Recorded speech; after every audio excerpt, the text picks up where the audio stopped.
here's your chance of a gig at my place. I'm an award-winning act. I was at Leicester Comedy Festival in February and I won the Silver Stand-Up Award, which I do. Yeah, I know, it was brilliant. And I couldn't wait to ring my wife to tell her. I phoned her up after the gig. You never guess what? I've only gone and won it. Oh, that's brilliant. That is brilliant. What did you get? Trophy?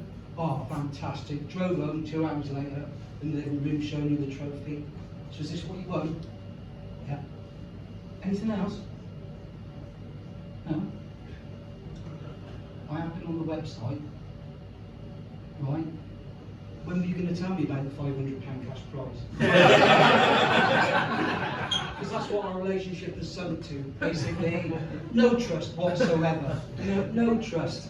And we celebrated Valentine's Day back in February. I'm still romantic, a bit like Ian. I've been with my wife 21 years, and I phoned the florist and said, "Can I order some flowers, please?" They said, "Yeah." They said, "Would you like a card?" I said, "Yes, I would."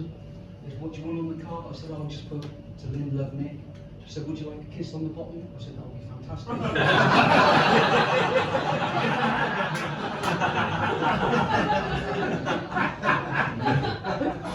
"What time do you want me there?"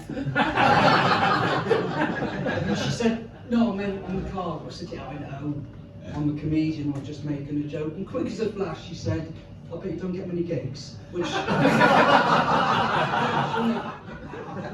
not the first time I've been rebuffed. I was at the VW garage at the weekend looking at a new Polo in burnt orange. Sales lady came up and said, "Do you like the colour?" I said, "Actually, I do." She said, "I call it Marmite colour." I said, "No, it's definitely burnt orange." She went, no. I meant, you either love it or hate it." I said, "Yeah, I know. I'm a comedian, I'm just making a joke." And she just went, "Oh," and walked off. But we have been married 21 years, and my wife said to me around the Valentine's Day, she said, "Can you remember how we first met?" Right, now by that accent you will have realised I am married to a lady who hails from Bangladesh. I said, "No, it was a long time ago. How do we think?" She said, "You had an advert in the paper. In fact, you had two. I only responded to the one." I didn't know that. I put an advert in the Lonely Hearts column. I said, "Why did you only respond to the one?" She said, "Well, in the second one, you put your height." And that put me off, right? And I didn't realise how heightist she was. Right? About a week after we'd been together, I suggested we go for a day to Alton Towers. She said, "Well, not much point you going, is there?"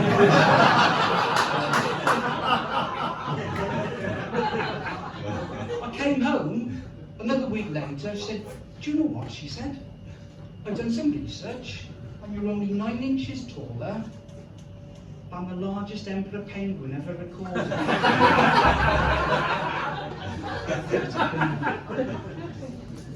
We've gone through the same routine every night since we were married. She goes up to bed, I come up to bed. "Have you turned the TV off?" "Yes." "At the wall?" "Yes." "Have you locked the back door?" "Yes." "Have you locked the front door?" "Yes." "At the bottom?" "Yes." "At the top?"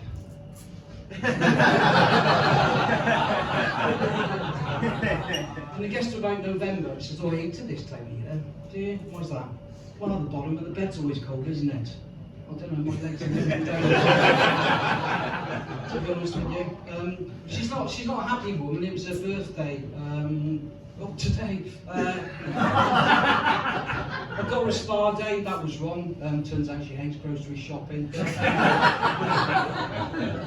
She said, there's no romance in our relationship anymore, is there? I said, "What do you mean?" She said, "Well, maybe when we've been intimate, it'd be nice to have some music playing." I took that on board, and I've got to be honest, it was quite hard finding a track that only lasted 26 seconds, but I sorted it, it's fine.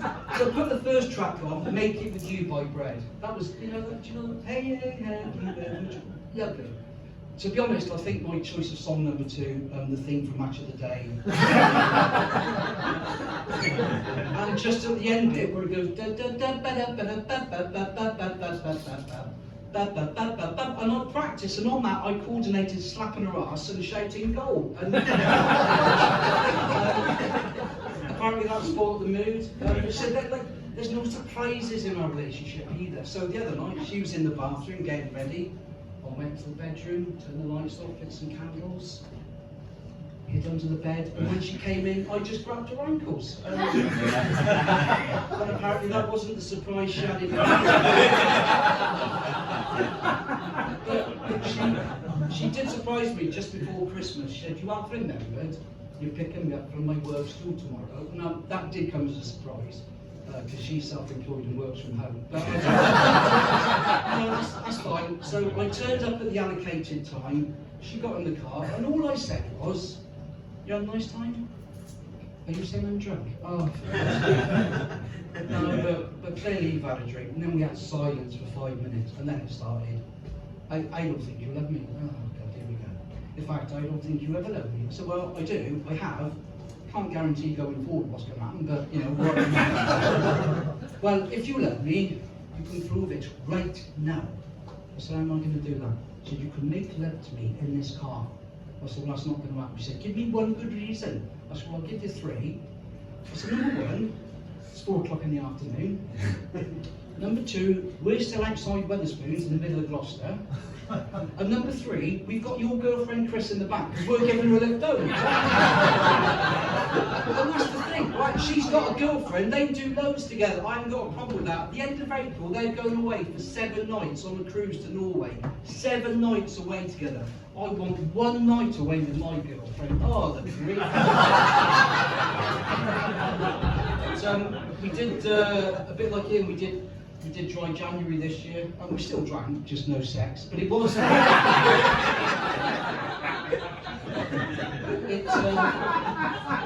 it was drink related. What happened on Christmas Day? I had 1 red wine too many, fell asleep at the dinner table at 4 o'clock, and she said she felt embarrassed, humiliated. The other people in the hotel dining room where we were staying thought it was hilarious. But that sort of prompted me to think about some New Year's resolutions and like maybe to stop drinking or cut down on the drinking. And the other thing I decided, I need to be a better person, I need to be more woke. So I'm quite angry, to be quite honest. But I don't mind telling you, I've got issues, so it's going to be difficult. I have got issues. Well, let's use their proper term, shall we? Stepchildren. They're not even children. They're 39 and 40. One's normal and the other one's not. She's an anti-vaxxer. You don't know what goes in the vaccine. I met her when she was 15. She was doing so much skunk. It's unbelievable. And she's very worldly, she's very mindful of what people are called. And we were having a little chat at Christmas, and I stupidly used the word Eskimo. Oh my God. She went off at once. She was more angry than a cat that's just found out it belongs to a West Ham footballer, right? That's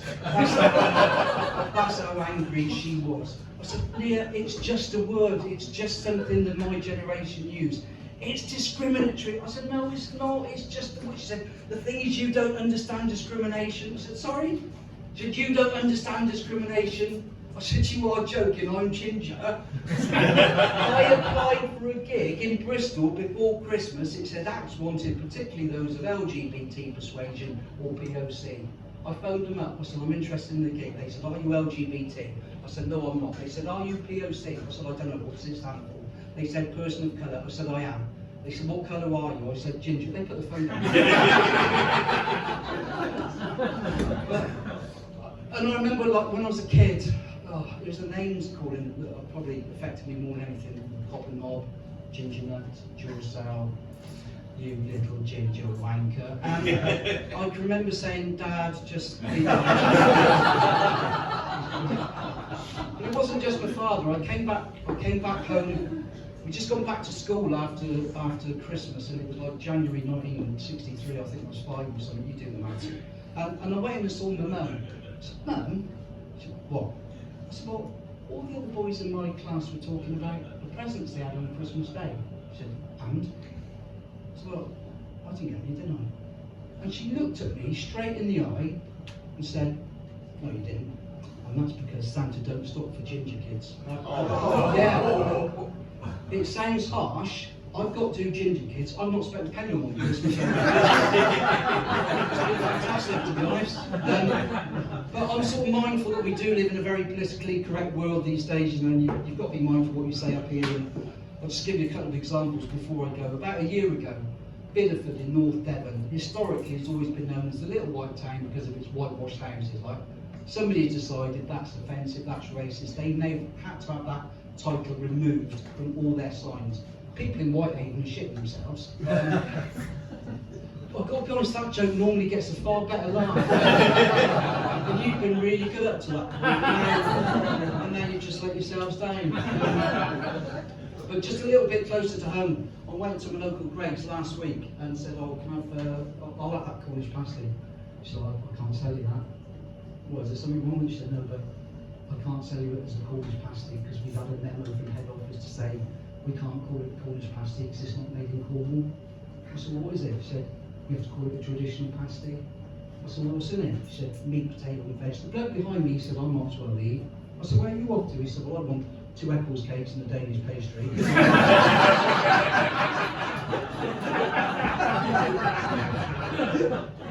So I turned back round and I said, so it's exactly the same as the Cornish pasty? She said, yeah, exactly the same. Do you want it? I said, no. As a matter of principle, I don't. She said, do you want something else? I said, yeah, I'll tell you what, I'll have a cheese and ham sandwich and white, please. And she went, racist. So you've been delightful. Thank you very much for listening. Good night.